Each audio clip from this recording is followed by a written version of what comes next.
China nag-aalburuto na ngayon sa Pilipinas dahil po sa pagkasawi ng kanilang tatlo na Coast Guard. Well, alamin po natin kung ano po ang kanilang mabigat na magiging aksyon sa ating bansa. Pambihira.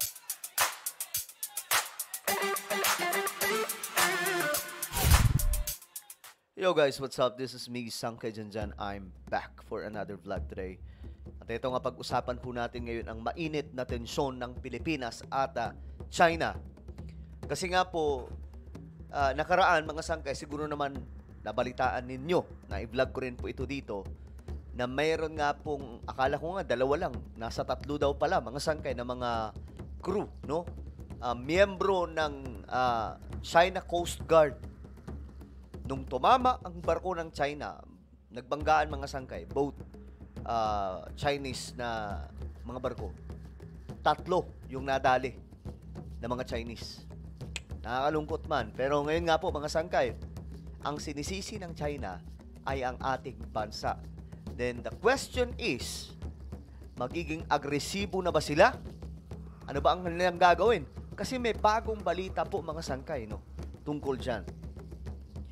Bago tayo magtuloy-tuloy, paki-subscribe po muna yung ating YouTube channel. Tayo po ay 1.54 million subscribers na. Parami po tayo ng parami. Kaya naman, kung ikaw ay hindi pa po nakapag-subscribe at gusto mong mapabilang sa dumaraming mga solid sangkay, makikita nyo po yung subscribe button sa baba ng video na to. I-click nyo lamang po yung subscribe, i-click ang bell, at i-click nyo po yung all. Sa mga nanonood po sa Facebook, i-follow nyo po yung ating Facebook page. Okay, ito na nga po mga sangkay.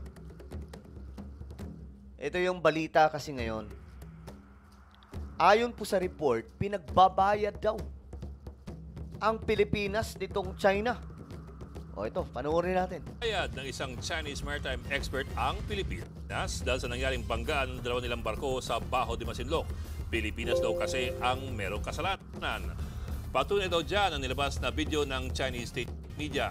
Pero ayon naman sa ating mga maritime affairs experts, dihado ang Beijing kung dadalhin ang usapin sa isang korte. Nasa frontline na balitang yan, si Gio Robles.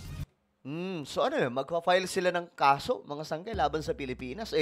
Kitang-kita naman po sa video na sila po yung gumawa, mga sangkay, ng kalokohan.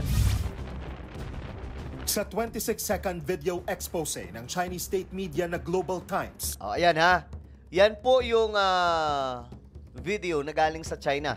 Makikita ang China Coast Guard Vessel 3104 at BRP Suluan ng Philippine Coast Guard malapit sa Scarborough Shoal. Kuha raw ito nitong August 11. Ipinapakita umano rito ang anilay dangerous maneuvers ng barko ng Pilipinas.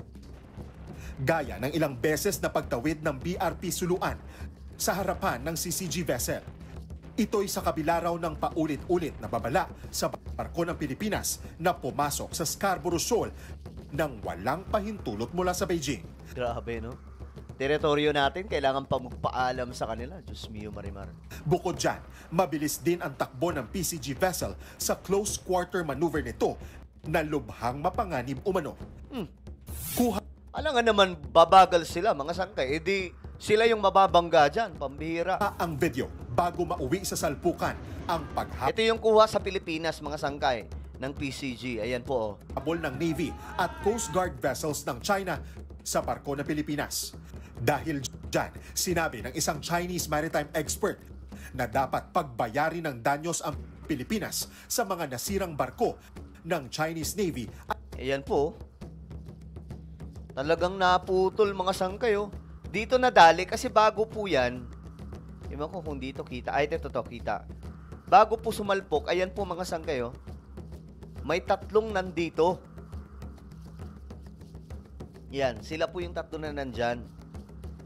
Then, ito na nga po ang nangyari. China sa barko ng Pilipinas. Yun. Dahil dyan, So, doon po nasawi ang sinasabing tatlo.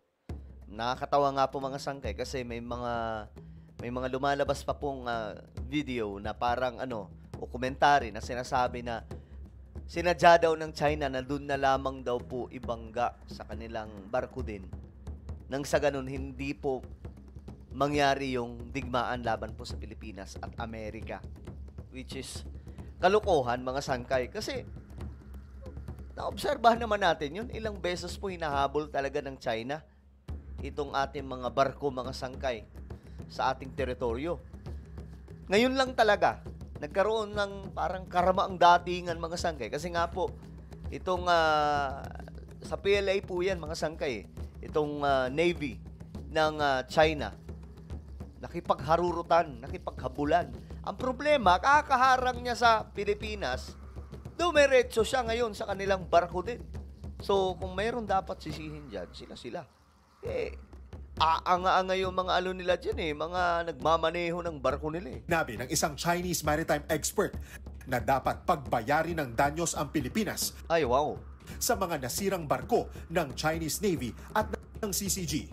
Di wow. Sa artikulo ng Global Times, iginiit ng nasabing eksperto na Pilipinas naman daw kasi ang sanhi ng banggaan. Pilipinas. Tatanga-tanga yung mga nagmamaneho di ba? Yung kapitan ng barko Bakit? Pamira yung Pilipinas, tingnan nyo, napakaliit lamang. Yung dalawang humahabol, mga higanting barko po yun. Tapos ang sisisihin, yung maliit patuloy. Diyos mio, marimar. Pero may buwelta dyan ang isa pang maritime affairs expert na si Jay Batumbakan. Kung sakaling ipipilit niya yan, they'll have to go to court and then they'll have to prove who actually has sovereignty over Scarborough. Hindi hamak na mas marami tayong ebidensya. Mismo, madami tayong ebidensya. Lalo na yung pangahabol nila, mga sangkay. Ang lusot lang naman dyan ng China na pinagpipilitan nila, mga sangkay. Kaya namin sila hinahabol, kaya namin sila ginigit-git kasi nga pumapasok sila sa teritoryo ng China, which is sa atin po yun, sa West Philippine Sea, sa Scarborough Shoal. Pero mga sangkay, pagdating sa ebidensya, tayo may mga ebidensya dyan. Yung panghabol nila, yung pangwa-water cannon nila, tayo yung may mga ebidensya dyan. Kapansin-pansin din para kay Batumbakan ang pananahimik ng China sa mga posibleng nasaktan o nasawi na crew ng CCG kasunod ng salpukan ng mga barko nito. Tignan nyo kung gaano kalalaki yung mga barko na yan. Kasi alam nilang mali sila. And they don't want to be accountable for their people until they figure out a way to spin it in a credible way. Hinimok ni Batumbakan ang China na ilabas ang buong video ng insidente sa Scarborough Shoal nitong Lunes.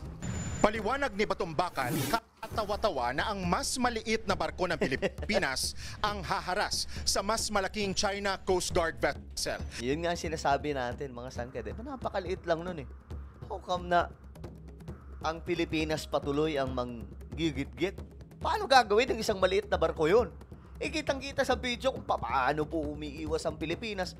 Magaling lang talaga ang nagmamaneho ng barko natin, mga sangkay, kasi kahit maliit, nakakaya niyang lusutan. Kasi ilang beses kumukurbada, mga sangkay, yung Navy ng China. Talagang gustong sagasaan, mga sangkay, ang natin, barko. Kaya nga lang, saludo din ako sa kapitan ng barko natin at saka sa buong crew. Magaling po talaga. Tinawag naman na sinungaling ng Philippine Navy ang China na nais lang daw makakuha ng sentimiento sa publiko. Wala yan, malabo yan. Sentimiento, malabo yan makakuha kahit sa international. Mahihirapan sila makakuha ng simpatya. Maasa naman si Navy spokesperson for the West Philippine Sea, Roy Vincent Trinidad, na may natutunan ang China kasunod ng salpukan ng mga barko nito. Ang natutunan nila dyan,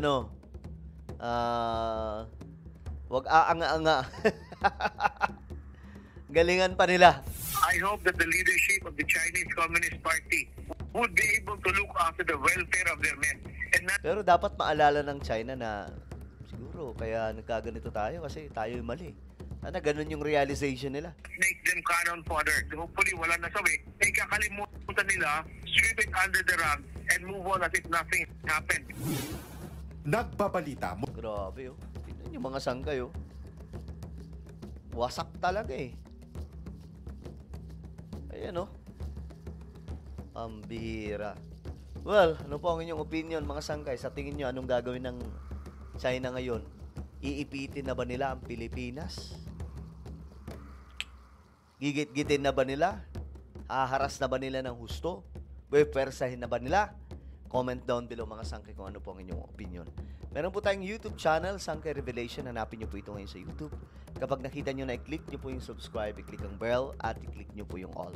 Ako na po ay magpapaalam. Mag-iingat pong lahat. God bless everyone.